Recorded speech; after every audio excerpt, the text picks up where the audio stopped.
going on, man? Hey, how's it going, man? Not too bad. Where are you heading off to? I'm heading down to Tori's Flat Top Tortilla Roundhouse. Oh, man. you know what? I love that place. What are you getting?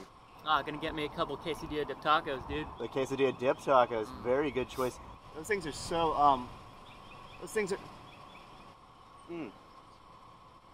Do they still have those ham and cheese fritters? Oh, sure do.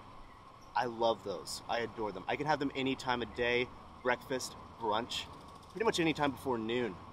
Me, myself, I'm actually heading over to Louis Loop Slow-Mo Low Blow Hardware Store. I gotta pick up some hammer-on hammer-offs, doing a little bit of DIY. Oh, the old load blow, huh? Love it.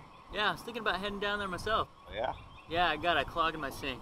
Gotta get me one of them snake madrains. Oh, you gotta take that really seriously. You can never be too cautious with the clog. You should head down there as soon as possible. You know what? I think I might actually do that right now.